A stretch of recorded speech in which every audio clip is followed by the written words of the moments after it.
Welcome to Directed, powered by Tourism Australia.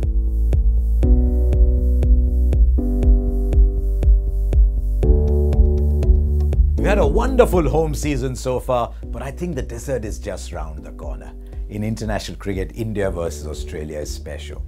I know we talk about India, Pakistan, I know they talk about England, Australia with their history and their heritage, but India versus Australia over the years has been special. So why do I think it's going to be a big series? I thought England would be good, they went 4-0 down, so it's a good time to compare England, Australia in terms of what they're offering India in terms of competition.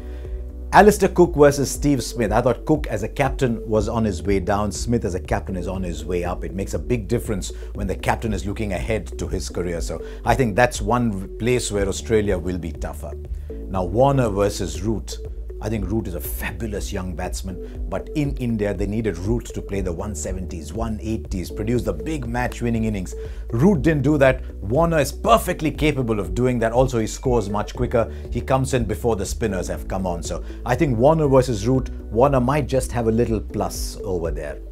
The third, and that's a big factor, is Stark versus Anderson. I think on the subcontinent, generally Anderson's starting to look a bit tired as a cricketer. Stark, fabulous record in Sri Lanka, looking to make his name as the premier fast bowler in the world. I think Stark versus Anderson. Those are three comparisons on each of which Australia is higher than England. Where else?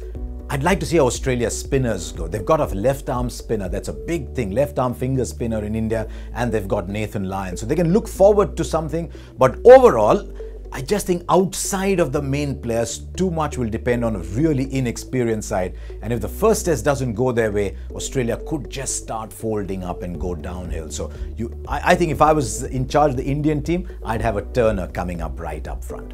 There's one other factor that baffles me. Australia are always chest out, come on, we're into battle. And yet all the former Australian players, all the word that's coming out is enormous respect for Kohli, how India is the toughest tour to be on, how India's home record is awesome. You don't hear Aussies talking like that. So I just wonder whether deep down the Australians are thinking, bridge too far. If we do well, we might save the series. Harbhajan said if they do well, they lose 3-0. So I'm just a little concerned about that.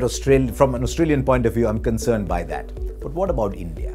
The batsmen are in top form. Kohli is batting like he's never batted before in his life. And who knows, his peaks might be ahead. But not just that, Rahane has got a score behind him. Pujara's had a fantastic season. Vijay has got a century. Your backup man got a triple 100. Umesh Yadav is bowling well. And Ashwin and Jadeja top of their game. So if you start with a Turner, and I think India does need to start with a Turner, not a dust heap, but a Turner, win the first test, then I think the momentum will just start switching India's way. But I've never before been part of a series, India versus Australia, where India start as overwhelming favourites as they do on this occasion. So my view, India, Australia, India start favourites, but on three key factors, Australia will present a tougher challenge than England.